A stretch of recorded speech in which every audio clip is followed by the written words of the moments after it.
Seat বেল্টটা পরে নাও, seat belt. সুলতান সুলেমানের পর বাংলাদেশে বর্তমানে বেশ জনপ্রিয় হয়ে উঠেছে টার্কিশ সিরিয়ালগুলো। মুস্তাফা কারায়েল না? সেই ধারাবাহিকতায় আবারও নতুন টার্কিশ সিরিয়াল মোস্তফা শুরু হতে চলেছে বাংলাদেশের একটি বেসরকারি টেলিভিশন চ্যানেলে।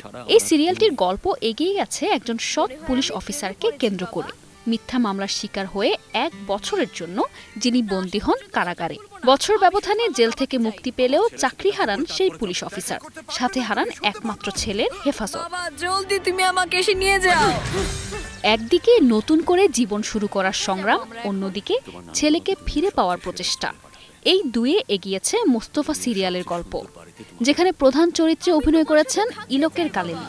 এছাড়াও গুরুত্বপূর্ণ চরিত্রে আছেন বুরসিন তেরজিওগুল ও মুসা উজুল্লাহ। ক্ষমা করব না বাবা। বাবা!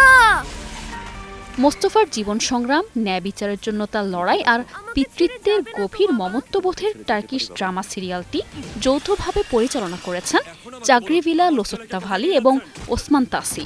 এখন দেখার বিষয় নতুন এই টার্কিশ সিরিয়ালটি দর্শক মহলে কি পরিমাণ সাড়া ফেলতে পারে। তাহলে আমি আর কাউকে ভালোবাসবো না, আমি শুধু তোমাকেই ভালোবাসবো। আমি আর কোনো মেয়েকেও পছন্দ করব না।